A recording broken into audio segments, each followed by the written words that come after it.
आप पाकिस्तान को, पाकिस्तान की इकाई को, फेडरेशन को, order in the house please, Pakistan अपनी अपनी सीटों पे तशरीफ रखिए, फेडरेशन को नुकसान ना पहुंचाए। यहाँ पे मुझे अफसोस होता है कि लीडरान कुछ खड़े हो जाते हैं वहाँ पे असेंबली से बाहर भी, और वो साबिका वज़ीर आज़म भी होते हैं।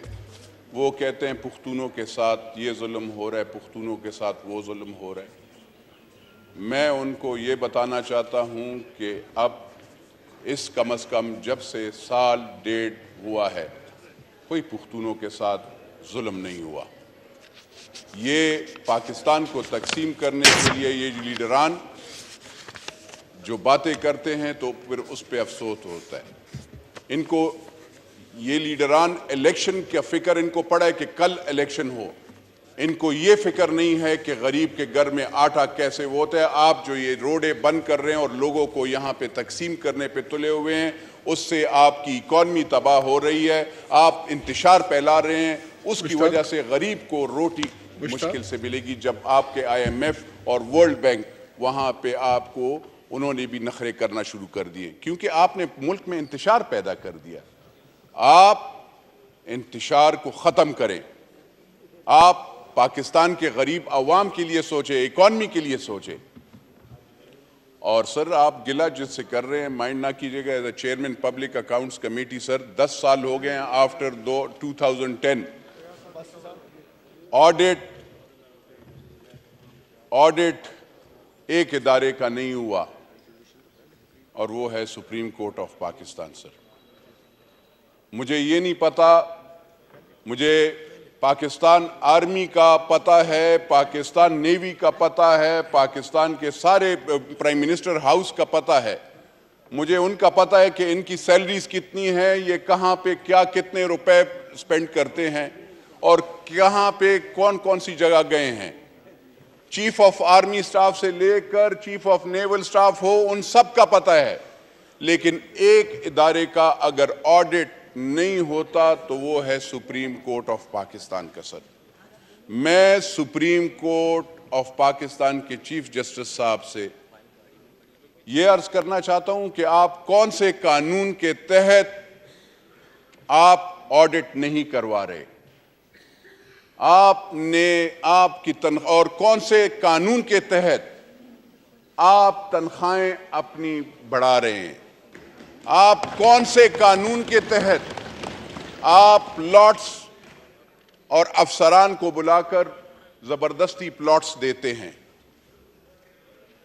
क्या मैं इस ऐवान से पूछना चाहता हूं, और मैंने आज भी यहां पे CDA और वो जो उनको बुलाया, मैंने कहा आप मुझे बताएं कि कितने प्लॉट्स अभी MNAs को मिले, प्राइम मिनिस्टर को मिले, फेडरल मिनिस्टर्स को मिले, और कितने प्लॉट्स जजेस को मिले और लोगों को मिले, ताकि पता चले कि कौन हैं जो मरात याफ्ता और स्पेशल लोग हैं। यहां पे मुल्क गरीब हो रहा है और ये लोग प्लॉटों के पीछे लड़ाई लड़ रहे होते हैं। MNAs को तो मुझे पता चला कि नहीं मिल रहे, सेनेटर्स को भी नहीं मिल रहे, फेडरल कैबिनेट को भी नहीं मिल रहे। लेकिन जब मैंने देखा तो दो इदारे हैं वहां पे मिल रहे हैं।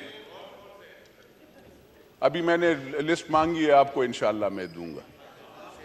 जहां तक सर डैम का डैम फंड है, बादशाह डैम, मैंने sir auditor general of Pakistan को कहा कि सर आप वहां पे as a chairman public accounts committee, और मेरे साथ honourable members of public accounts committee जो कि सारे पार्टियों से वहां पे बैठे हो, तो उन्होंने कहा कि हम ऑडिट करवाना चाहते हैं, जो कि पाकिस्तान की अवाम और पाकिस्तान की अफवाज ने और यहां पे सियासी लोगों ने, उन्होंने वो पैसे वहां पे उस डैम के फंड में जमा किए, उनका हम ऑडिट करना चाहते हैं कि बादशाह डैम में कितने पैसे जमा हुए और कितने लगे।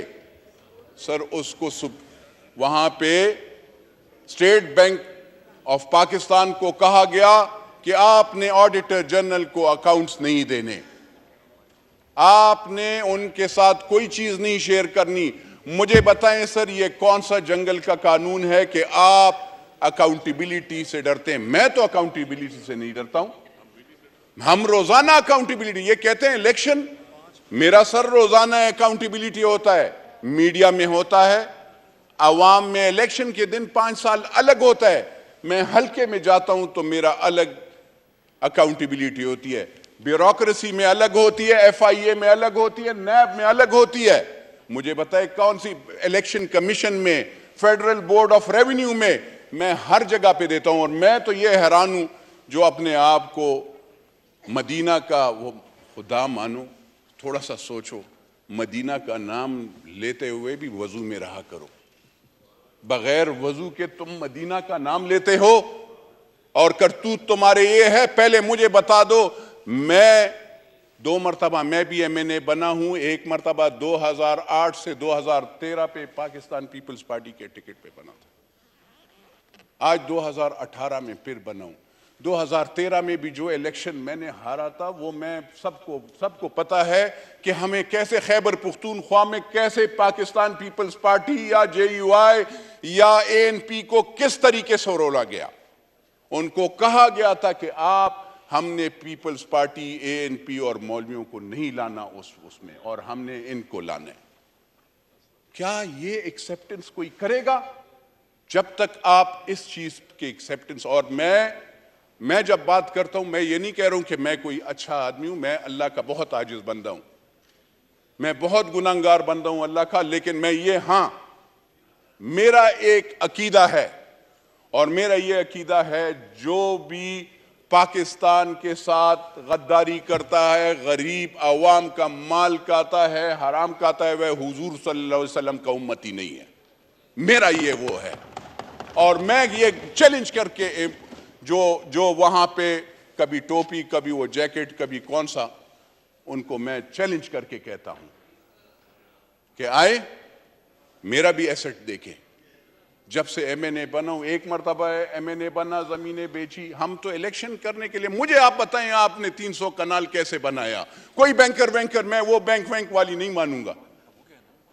ये कोई अजीब काम है 300 कनाल में? मैं तो नहीं रह सकता हूं यार, मेरा तो 400-500 साल का वो है। यहां पे ये सारे माशाल्लाह जितने भी हैं, और इन साहिबान के खर्चे, बुलेट प्रूफ गाड़ी कहां से पैदा करते हैं, कैसे बनाते हैं? बुलेट प्रूफ गाड़ी का तो फ्रंट शीशा भी 5-6 लाख 8 लाख रुपए का होता है। तो वो जहां जिसकी भी वो, लेकिन बात ये है, उनसे मैं खाली ये पूछना चाहता हूं, मुझे ये बताएं कि आपका जमान पार्क में नया घर किसने बनाया?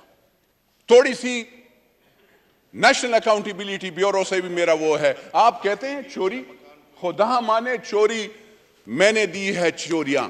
मैं प्राइम मिनिस्टर साहब से इस पे गिला भी करता हूं कि आपके कम से कम, you are the chief executive of this country, and वो सुप्रीम कोर्ट के चीफ जस्टिस से तो अब मेरा गिला है नहीं, क्योंकि जितने करप्शन के केसेस मैं पकड़ता हूं, मैं बेचता हूं, वहां पे इनको स्टे ऑर्डर वो ये दे देते हैं। मैं तो एज अ पार्लियामेंटेरियन, जिसको लोग गालियां देते हैं, हम चोरी के केसेस पकड़ते हैं, हमने पकड़े हैं और हम देते हैं, और स्टे ऑर्डर्स वहां से उनको दे। हम कोई जाली कागजात पे जमीनें वो नहीं करते।